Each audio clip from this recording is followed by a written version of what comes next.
예. 다음은 존경하는 백희련 의원님 질의하시기 바랍니다. 정말 그 법에도 눈물이 있고 정치에도 눈물이 있어야 하는 것 아닌가 이런 생각이 듭니다. 정말 66일간 온 가족이 매스컴에 노출되고 피의자 신분이 되고 그런 상황이 저에게 벌어진다면 과연 버틸 수 있었을까 이런 생각이 듭니다. 여기 계신 어느 분들도 그런 상황을 견디기는 힘들었을 것이라고 생각합니다. 지금 조국 장관이 어쨌든 10월 8일 날 검찰개혁 신속추진 과제를 발표했고 어제 또 그 검찰개혁과 관련한 로드맵을 발표를 하셨습니다.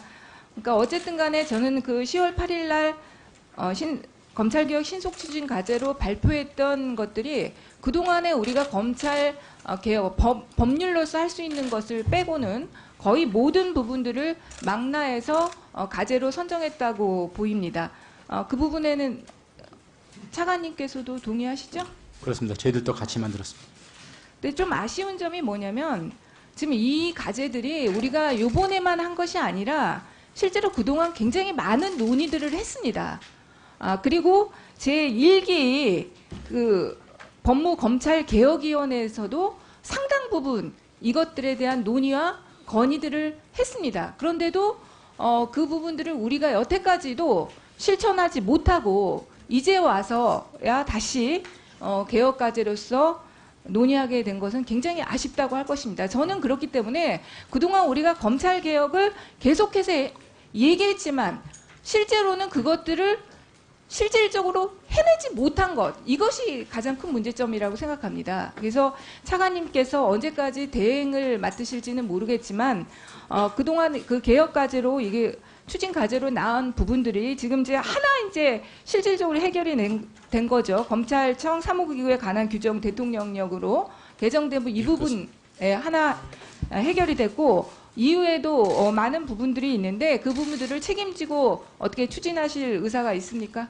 예, 그렇게 하겠습니다. 뭐 하나가 아니고요. 파견 금지를 하도록 하는 규정도 만들었고요. 오늘 그럼 저번에 오늘 통과된 것이 2개인가요? 오늘은 이제 직제는 이제 대통령령이고요. 네. 파견 금지는 법무부 훈령입니다. 예규로 그래서 이것까지 개정이 된 상태입니까? 그렇습니다. 그리고 이제 전용 차량 폐지. 네. 일단 3개 정도는 완벽히. 3개. 그러니까 검찰 조직 개편과 관련한 부분은 1차적으로 좀 안결된 것으로 볼 수 있는 건가요? 지금 현재는 뭐 특수 축소 폐지 부분은 어느 정도 했고요. 다른 부분은 조금 더 노력을 하겠습니다. 그 검사 파견 심사위원회 설치 운영 규정가 제정이 됐다는 거죠? 그렇습니다. 예. 네, 이 부분도 굉장히 중요한 것 같습니다. 그러니까 지금 제가 자료를 마저 못 받아서 그랬는데 지금 현재 대검과 서울중앙지검에 엄청난 수의 검사들이 파견이 돼 있는 상황입니다. 예. 만약에 이 부분에 대한 적당한 통제가 되지 않는다면 실제로는 지금 뭐 특수부를 폐지했다고 하더라도 그것이 실효성을 거둘 수가 없는 상황인 거죠. 그렇습니다. 그렇죠? 그러니까 내용이 간단하게 어떻게 이제 그 핵심이 어떤 내용이라고 보면 되겠습니까? 단순히 이제 내부에서 어느 특정한 검찰청이나 대검찰청이나 우리 소위 법무부도 파견이 있습니다. 이런 데 대한 내부 파견뿐만 아니라 외부 밖에 다른 기관으로 파견 나가 있는 경우도 많기 때문에 그러한 파견을 검사가 본래 일을 할 수 있도록 안으로 형사부나 공판부에 배치할 수 있도록 하는 규정을 담고 있고요.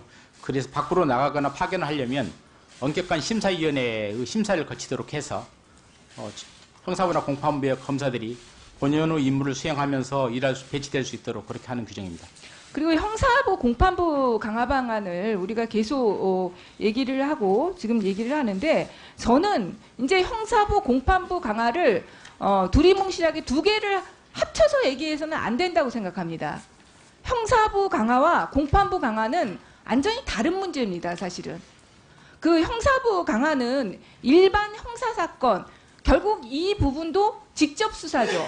직접 수사와 관련된 파트이고 공판부는 그야말로 기소권과 관련된 파트입니다. 그래서 실제로는 굉장히 2개가 다른 부분인데 그동안 우리는 계속해서 2가지를 붙여서 그것을 얘기를 했습니다. 그거는 왜 그렇게 했느냐. 여태까지 사실은 특수부라는 그 인지부서와 차별화되는 부서였기 때문에 두 가지를 사실은 나누어서 얘기를 같이 합쳐서 이렇게 얘기를 했던 겁니다. 실제로는 그러나 지금 이제 법무부에서 저는 고민해야 될 부분은 형사부 강화가 아니라 공판부 강화라고 생각합니다. 지금 특수부에도 지금 현재 특수부에도 많은 부분이 그 공판 쪽에 배치되어 있는 것으로 알고 있습니다. 그것처럼 이제는 실제로는 형사부만이 아니라 공판부 강화라는 명확한 그 수사권 조정과 맞물려서 이제는 직접 수사 파트는 줄을 수밖에 없습니다. 그렇다면은 법무부가 고민해야 될 지점은 실제로 남은 인력들을 공판부에 배치하고 공판부를 강화하는 것이라고 생각합니다. 어떻게 생각하십니까? 지당하신 말씀입니다. 사실은 검사들 정원을 계속 늘려왔는데 한 수백 명 늘려왔는데 늘 때 명분이 공판부의 검사가 필요하다라는 것이었습니다. 그런데 실제로는 공판부 검사는 10년 전이나 지금이나 크게 변화된 게 없습니다. 또 반면에 또 국민들은 피해를 입은 국민들은 더더욱 그렇고요. 공판정에서 검사를 대하는데 공판정에 나간 검사들이 충실하게 국민의 피해자인 국민들을 대변하지 못하는 측면이 있었기 때문에 이제는 정말로 공판부를 강화해야 된다는 취지에 대해서 공감하고요. 저희들도 검찰의 본연의 임무로 기소권이라는 부분들은 지금 어떤 사람들도 부인할 수 없을 것이라고 생각합니다. 그럼에도 불구하고 공판부가 오히려 지금 검찰 조직에서는 한마디로 곁다리 조직식의 중심이 되지 못하고 밀려서 어쩔 수 없이 가는 그런 부서로 인식되고 있고 또 그렇게 인원수도 적습니다. 그래서 그 부분에 대해서 저는 이제 법무부에서 바로잡아야 된다고 생각합니다. 명확하게 바로잡고 형사부 공판부 강화해서 검사 숫자의 증원 아까 보니까 그 강화 중에 형사부 공판부 강화에 방한 학대 요인으로 형사부 공판부 검사 증언의 문제가 나와 있더라고요. 근데 저는 이거 잘못됐다고 생각합니다. 지금 검찰은 검사 숫자를 늘려야 되는 상태가 아닙니다.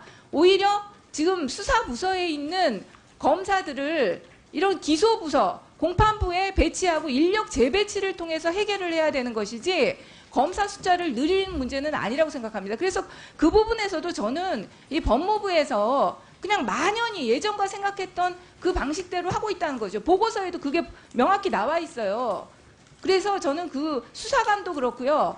이 인력 재배치의 문제, 좀 이따 제가 추가로 지적하겠지만 수사관들 같은 경우는 보호관찰관이라든지 교정직이라든지 앞으로 더 많은 인력이 필요한 곳에 재배치하고 이런 부분들을 장기적으로 인력의 재배치 문제를 예, 맞습니다. 이제 인력 재배치도 필요하고요. 저희들이 이제 법무부도 그렇고 검찰도 그렇고 조금 저희들이 예상치 못한 상황이 있습니다. 여성 검사들이 한 600여 명 가까이 증가하면서 그 임신, 출산 등으로 인해서 아무래도 육아나 이런 걸 보호해줘야 됩니다. 그래서 그런 경우를 별도 정원으로 해서 검사가 실질적으로 그 형사부나 공판부에 투입되는 검사의 숫자를 실질적으로 늘리는 방안도 함께 고민해야 될 것 같습니다. 네네네. 네.